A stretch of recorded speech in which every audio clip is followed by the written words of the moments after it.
So one of the most important decisions, flight journey that you're gonna make is choosing your flight school and also your instructor. It's important that you get that right because you don't want to be delayed in training or have a bad instructor and have to waste time doing other things instead of flying in the plane. So I'm gonna share 5 tips to make sure you choose the right instructor so you don't have to make the same mistakes that I did. But before I do that, I want to tell y'all my personal story and what happened to me and how choosing the wrong flight school delayed my training. Now, before I begin my story, I do want to make it known I'm not going to, say the names of any flight school or flight instructor that I am attending or that, is represented in this story. I just want to kind of keep it very vague. I don't want to, disparage any information about a particular flight school because my experience is my experience and somebody else's experience could be totally different. I'm not saying that the original flight school that I was going with, they're bad people or their flight school is bad or they're doing bad business. I'm not saying that at all. I'm just, here to, give you all my experience and be transparent in that. So everybody's experience is different, and I don't want to, put somebody's name out there, and have people thinking that they're bad people and they're doing bad business over there, because I don't think that's the issue at all.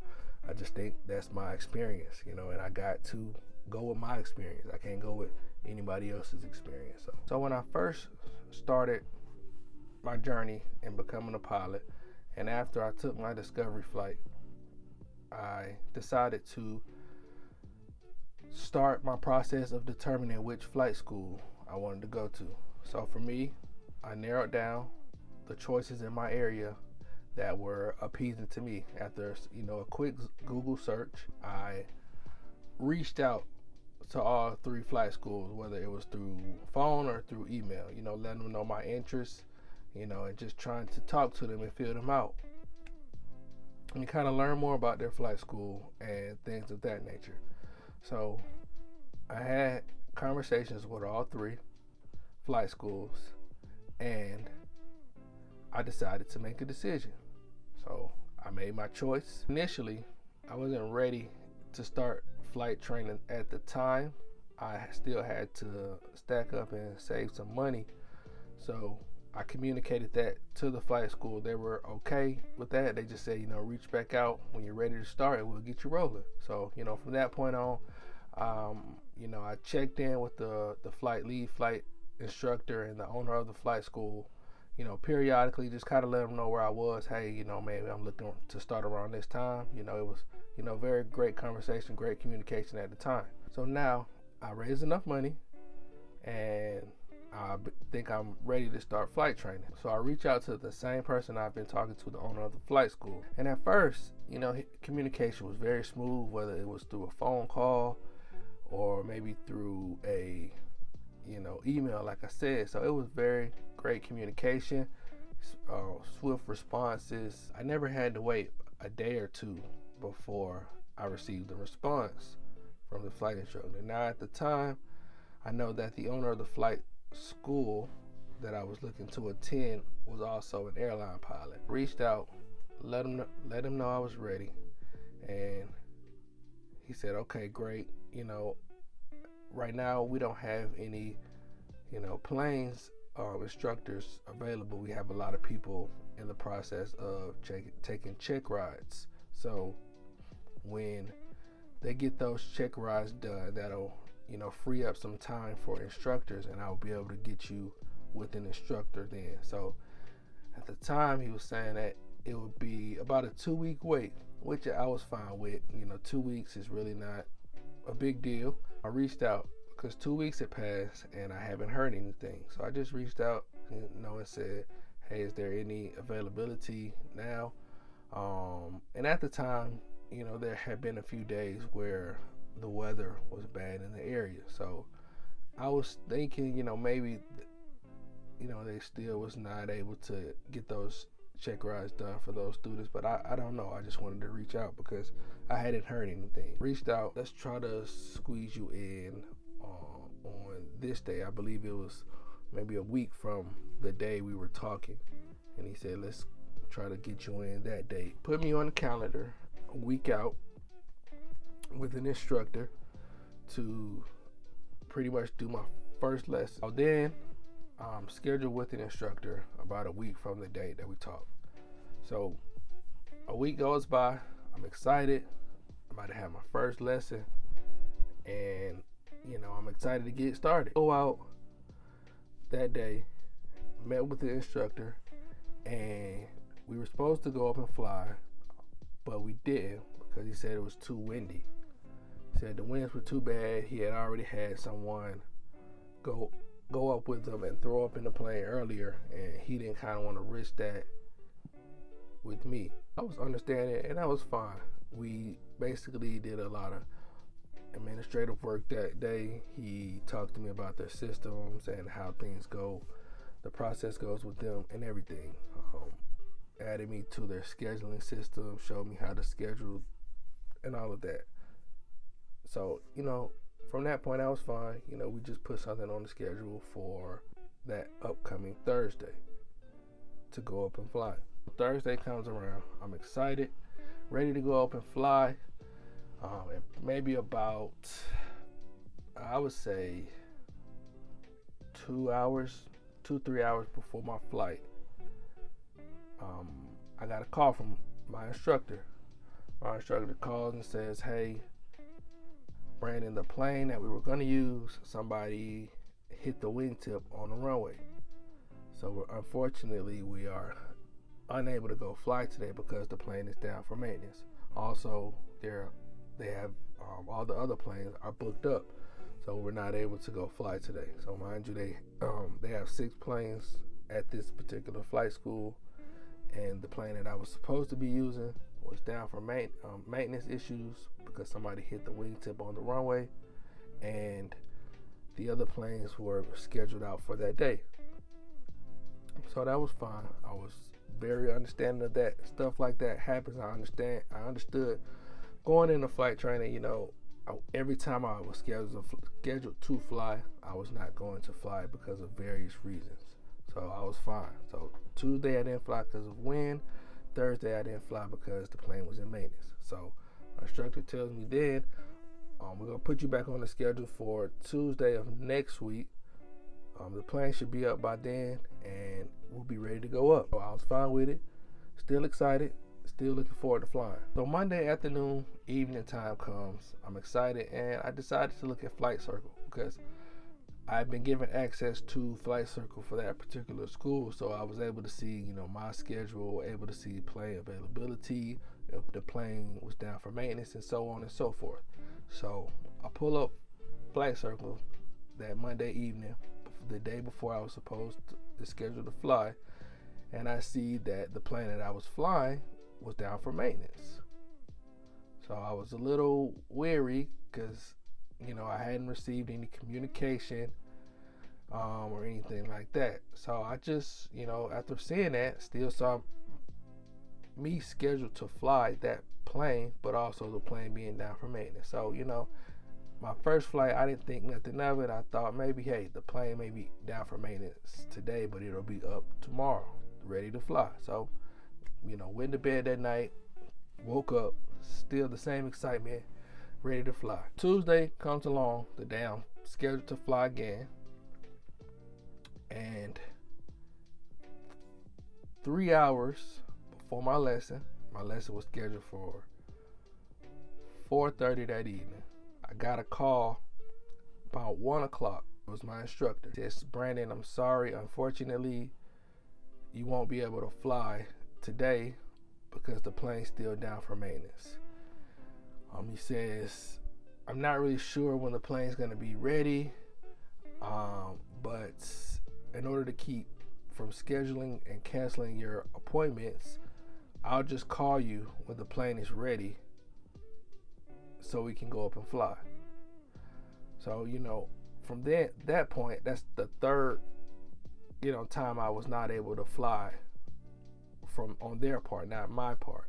So I was a little like, what's going on? And at the time, I wasn't really able to have a full conversation with them because I was at my job working. So I was only able to ask the question I asked. The first question that came to my mind was, hey, don't you all have 6 planes? Am I not able to fly, another plane? He was like, no, unfortunately, the planes are booked up today. I said, yeah, that's fine.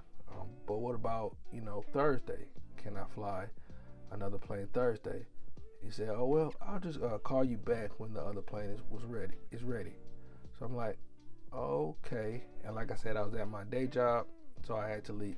I had to get off the phone. So I was like, okay, that's fine, And we hung up the phone. I was confused because, like I said, I looked the night before and I saw the plane was down for maintenance and didn't think anything of it.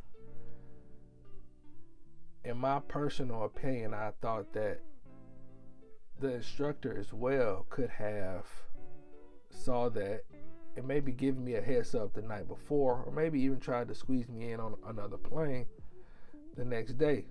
To get a call 3 hours before, I don't think is very professional in my eyes, because if I was to call and cancel 3 hours ahead of my flight, I would have been charged. You know what I'm saying? So I didn't like the professionalism that was and the trends that it was headed down based off, the first few interactions. Now, initially everything was great, but some red flags, started to be raised, and I was, very unsure of if I wanted to continue going on with this flight school. So mind you, he tells me that I'll call you when the plane is ready.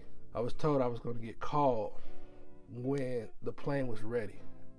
I have access to the flight circle for that particular school. So I see, as of today, 5 days later, I have not received a phone call scheduling me for a flight. I've also been able to look on Flight Circle and I see that the plane is up and is flying, and other people have scheduled for their flights on that particular plane. So that's the thing that I noticed that, hey, maybe this is not the flight school for me. So at this point, I'm ready to look for a new flight school and a new flight instructor. And I ended up reaching out to my second and third options when I initially did my research, reaching out to both of them. One of the schools didn't have availability and probably wouldn't have availability to a month from now. So, that was an option. Now, the other option was a mutual friend initially, and I reached out and we talked, and he seemed like a great person, but I didn't go with him because I was looking at price. So initially I thought that the option of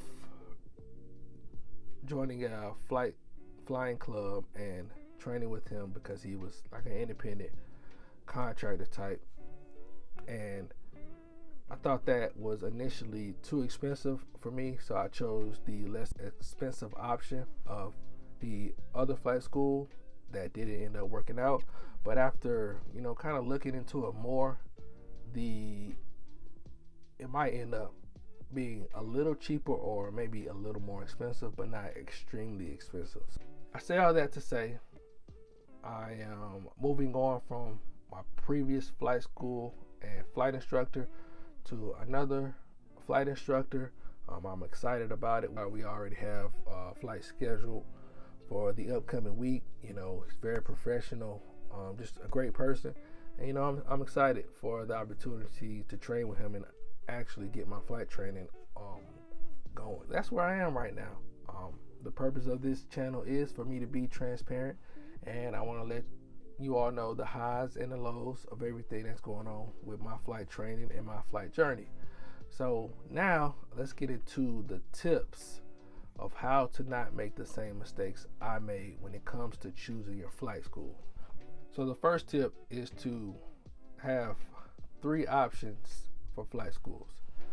So you want to start your research by, you can do a basic Google search of the flight schools in your area.